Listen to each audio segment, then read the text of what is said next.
एक आपने शब्द सुना होगा बाइनरी, आजकल चलता है खूब। हम लोग एक खास माइंडसेट में रहते हैं, उसको बोलते हैं बाइनरी या डाइकोटमी। एक शब्द चलता है फिलॉसफी में, एक माइंडसेट का नाम है डाइकोटमी। बाइनरी थिंकिंग बोलते हैं। इसका मतलब या तो ये या वो। और फिलॉसफी में, लॉजिक की दुनिया में इसका नाम होता है ऑल और नथिंग। या तो सब कुछ या कुछ भी नहीं, या ब्लैक और वाइट।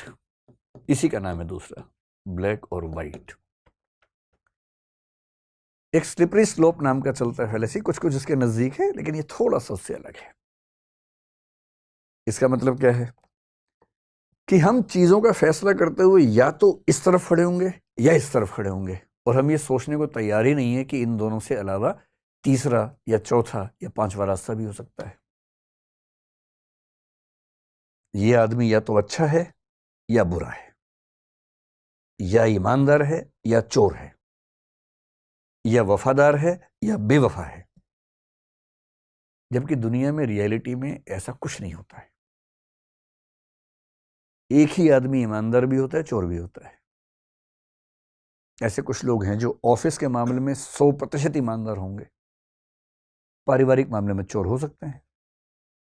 परिवार में 100% ईमानदार हैं, ऑफिस में चोर एक नंबर के। ऐसे लोग होते हैं, बहुत होते हैं। हिंदी साहित्य में प्रेमचंद ने पहली बार यह समझाया हिंदी साहित्य को कि कोई कैरेक्टर सिर्फ अच्छा या बुरा नहीं होता है, अच्छा और बुरा होता है, और मामला केवल प्रपोर्शन का है। कोई 45% अच्छा है, 55 बुरा है, कोई 55 अच्छा है, 45 बुरा है, कोई 65-35 पे है, कोई 72-28 पे होगा, कोई 24-76 पे होगा। इसको हम बोलते हैं कॉन्टिन्यूम की अप्रोच। और कॉन्टिन्यूम का मतलब यह है कि जब आप फैसला करें, हमेशा किसी चरम पर ना रहें, किसी एक्सट्रीम पर ना रहें। मोदी जी अच्छे हैं, बहुत अच्छे हैं, बुरे हैं, एकदम बुरे हैं, ये ड्रामा नहीं करना है। क्या बोलना है, मुझे मोदी जी की ये पॉलिसीज बहुत अच्छी लगती हैं, ये ठीक लगती हैं, ये और ये ठीक नहीं लगती हैं। एक समझदार व्यक्ति की तरह बात करेंगे हम, क्यों एक बहे हुए व्यक्ति की तरह बात करेंगे उछल कूद के। और मोदी जी क्यों, कोई भी नेता हो, आप किसी एक व्यक्ति के अलग अलग पक्षों को अलग अलग स्तर पर देखने समझने के लिए क्यों तैयार नहीं होते? क्यों उसके बारे में पूरा एक ही फैसला कर देना हमेशा के लिए? और चौथी बात जो आपकी उम्र में ज्यादा मैटर करती है, वो ये कि जब भी कोई फैसला हो, हमेशा ध्यान रखना है कि जो भी डिसीजंस आपके हैं वो टेम्परेरी हैं। और इसलिए इतनी फ्लेक्सिबिलिटी हमेशा रखिए कि अगर कुछ नए और ऑथेंटिक इनपुट्स मिलते हैं तो आप अपनी राय, अपना निर्णय, अपना फैसला बदल सके। कई बार हम इतने रिजिड होते हैं अपने फैसलों को लेकर, लगता है कि एक बार कह दिया, लोग क्या कहेंगे, अब कैसे बदले अपनी बात को। यही तो साहस है, ये कह पाना कि मैं जो कह रहा था वो गलत था। आज मुझे लगता है कि मैं अपना ही बेहतर संस्करण हूं, अपना ही बेटर वर्जन हूं। मुझे अपना ध्यान है कि मैं बचपन के दौर में घोर दक्षिणपंथी रहा हूं। विश्वविद्यालय में गया तो काफी हद तक वामपंथ का असर मेरे ऊपर हो गया, और आज मुझे लगता है कि वो दोनों रास्ते गलत थे।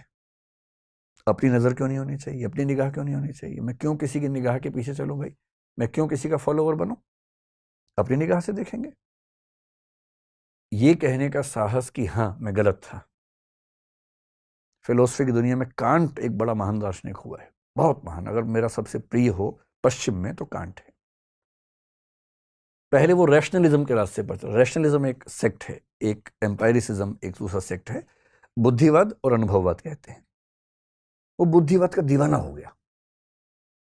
इतने में एक अनुभववादी दार्शनिक ह्यूम को उसने पढ़ा, पागल हो गया एकदम कि अरे यार यही सही है। फिर बुद्धिवाद के एक दार्शनिक को पढ़ा, बोला नहीं यार ये नहीं, ये सही है। फिर ह्यूम से उसने कुछ चीजें सीखी, फिर बोला नहीं यही सही है। पेंडुलम की तरह बेचारा इधर इधर इधर इधर, और अंत में उसने घोषणा की दोनों गलत है, हम तो अपने रास्ते पर चलेंगे। और उसने उस रास्ते का नाम दिया समीक्षावाद या क्रिटिसिज्म या क्रिटिकल फिलॉसफी। मैं क्यों किसी का पीछे लग्गू बनूं भाई? और 20th सेंचुरी में, कांड तो 18th सेंचुरी में हुआ, 20th सेंचुरी में एक आदमी विटगेंस्टीन, इतना प्यारा आदमी हुआ, कैम्ब्रिज से वो जुड़ा हुआ था, लुडविग विटगेंस्टीन उसका नाम था। और टाइम पत्रिका ने 20वीं सदी के सबसे महान 100 लोगों में उसको स्थान दिया।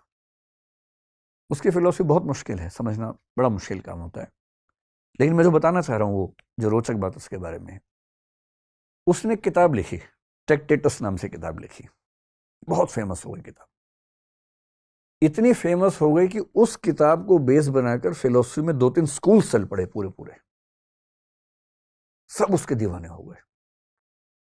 फिर वो घूमने चला गया, नदी के तट पे रहने लग गया, फिर वापस आए कुछ साल बाद और आके बोला कि मैंने उस किताब में जो भी लिखा था वो सब बकवास है, मैं खुद अपनी किताब को खारिज करता हूं।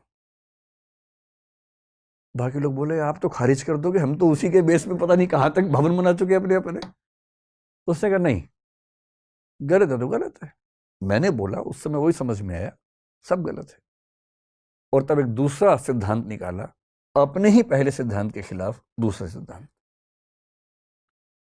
ये साहस कि जो मैंने फैसला किया है, एक समय के बाद हो सकता है कि पर्याप्त इनपुट्स ऐसे मिले कि मुझे ही समझ में आ जाए कि फैसला गलत था, और गलत था तो मैं गलत फैसला क्यों ढोता रहूं भाई? क्यों नहीं ईमानदारी से मान लूं कि हाँ एक गलती हुई, अब मैं उस गलती का निराकरण कर रहा हूं, मेरी राय पहले ये थी, अब मेरी राय ये है, और अभी भी गारंटी नहीं है कि हमेशा ही रहेगी राय, कल को बदल सकती है। हाँ, ह्यूमन रिलेशंस में आप नहीं कर सकते ऐसा बार बार, लेकिन सामाजिक मुद्दों पे, राजनीतिक मुद्दों पे तो कर ही सकते हैं। और इसलिए आज के दौर में अगर आप इन प्रिकॉशंस को ध्यान रखते हैं तो मेरा ख्याल है कि हम बेटर जज होंगे। जज बनना बहुत मुश्किल काम होता है, हम जज बनते बहुत ज़्यादा हैं, अपने मामले में वकील, दूसरों के मामले में जज तुरंत बन जाते हैं।